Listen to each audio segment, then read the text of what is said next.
सो देखो आज की वीडियो में हमारे पास में है करंट डिवीजन फार्मूला, जिसका इस्तेमाल वहाँ पर होता है जहाँ पर करंट डिवाइड होता है। तो इसमें क्या होता है, इसमें हमारे पास में एक सर्किट दिया गया होता है। उस सर्किट में जो रेजिस्टेंस है उनको पैरेलली लगाया जाता है। क्या पैरेलली लगाया जाता है, सीरीज़ में नहीं, क्योंकि जब पैरेलली लगाया जाता है तो इस तरीके से हमारे पास में दो पाथ बनते हैं, जिनमें कि I1 और I2 जो कि एक करंट फ्लो करता है, यानी कि करंट जो कि है वो डिवाइड हो जाता है। क्योंकि अगर सीरीज़ में लगाओगे तो करंट डिवाइड नहीं होगा। ठीक है, तो हमारे पास में सर्किट में 20 एम्पियर की जो कि ये करंट देने वाली हमने एक बैटरी को ऐड करके रखा है। और यहाँ पे हमारे पास में एक रेजिस्टेंस है जो कि 3 ओम का है, और इसके बाद में एक और आगे हमारा रेजिस्टेंस है।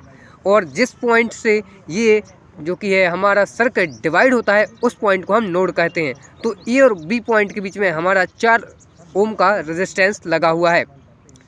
तो यहाँ पे अगर हमें करंट आई को कैलकुलेट करना है थ्रू 3 रेजिस्टेंस और 4 रेजिस्टेंस के ट्रैक के बीच में, तो हमें स्टैंडर्ड फार्मूला का इस्तेमाल करना होगा। तो क्वेश्चन में यहाँ पे हमारे पास में क्या बोला गया है, हमें ए और बी के बीच में करंट की वैल्यू को फाइंड करना है, यानी कि आर जो हमारा रेजिस्टेंस है 4 ओम का, उसके थ्रू हमें आई एक्स धारा मिलेगी, आई एक्स करंट मिलेगा। और हम मान लेते हैं कि आई वाई करंट जो कि है इस 3 ओम के रेजिस्टेंस के थ्रू जा रहा है, क्योंकि करंट डिवाइड हो रहा है। तो जो फॉर्मूला होता है I X is equal to I two into resistance of opposite branch. I T क्या है जी, टोटल करंट यानी कि 20 एम्पियर, और रेजिस्टेंस ऑफ अपोजिट ब्रांच अभी मैं आपको बताता हूँ। और यहाँ पे नीचे आ जाता है ऊपर का एज इट इज, यानी कि रेजिस्टेंस ऑफ अपोजिट ब्रांच, और प्लस यहाँ पे आ जाएगा आपका रेजिस्टेंस ऑफ द ब्रांच। तो ये हमारा आई एक्स करंट को कैलकुलेट करने का, यानी कि जो करंट ए से बी के बीच में जा रही है उसको कैलकुलेट करने के लिए हमारा ये फॉर्मूला है। इसी तरीके से 3 ओम के रेजिस्टेंस के थ्रू अगर हमें कैलकुलेट करना है तो आई वाई के लिए फॉर्मूला लिखना पड़ेगा। तो यहाँ पे जो रेजिस्टेंस ऑफ ब्रांच है इसका मतलब है ये 4 ओम के थ्रू जो हमारा रेजिस्टेंस लगा हुआ है ये वाला।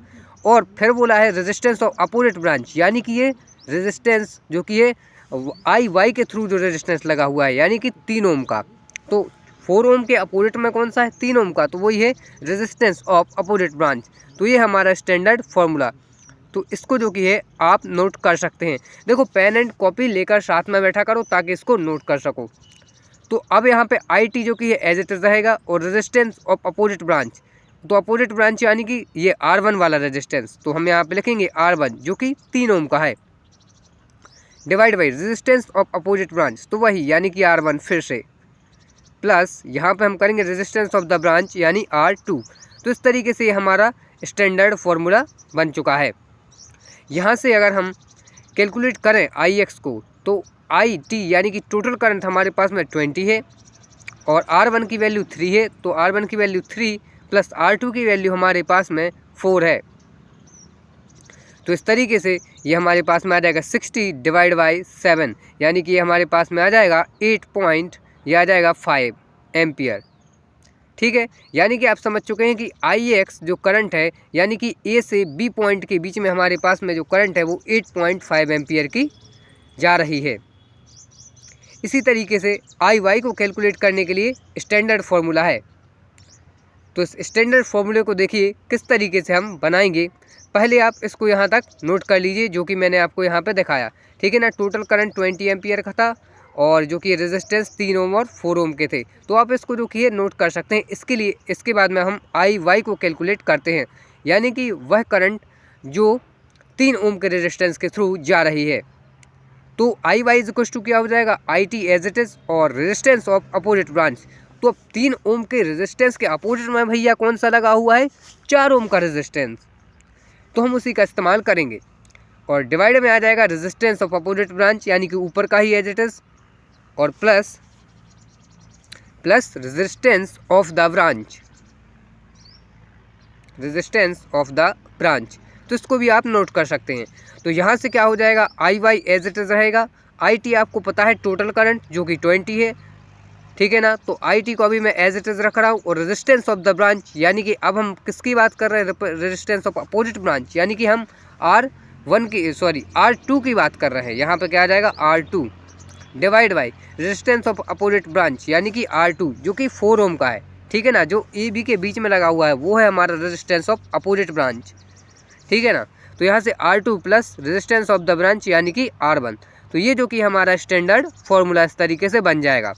तो यहाँ से टोटल करंट 20 और R2 की वैल्यू हमारे पास में कितनी है, 4 डिवाइड बाई R2 की वैल्यू 4 प्लस 1 यानी कि 3, तो ये 7 ही रहेगा। तो ये आ जाएगा 80 डिवाइड बाई 7 यानी कि ये हमारे पास में आ जाएगा 11 ये आ जाएगा 42। तो इस तरीके से आ जाएगा 11.42 एम्पियर, यानी कि जो हमारे पास में जो IY करंट है वो 11.42 है। ठीक है ना। तो इस तरीके से आपको समझ में आया होगा कि करंट डिवीज़न फार्मूला किस तरीके से काम करता है। करंट डिवीज़न फार्मूला जो कि करंट के डिवीज़न को मापने के लिए कि कौन से सर्किट में जो कि है कितना करंट जा रहा है। सो आई होप कि आज की वीडियो आपको पसंद आई होगी। धन्यवाद।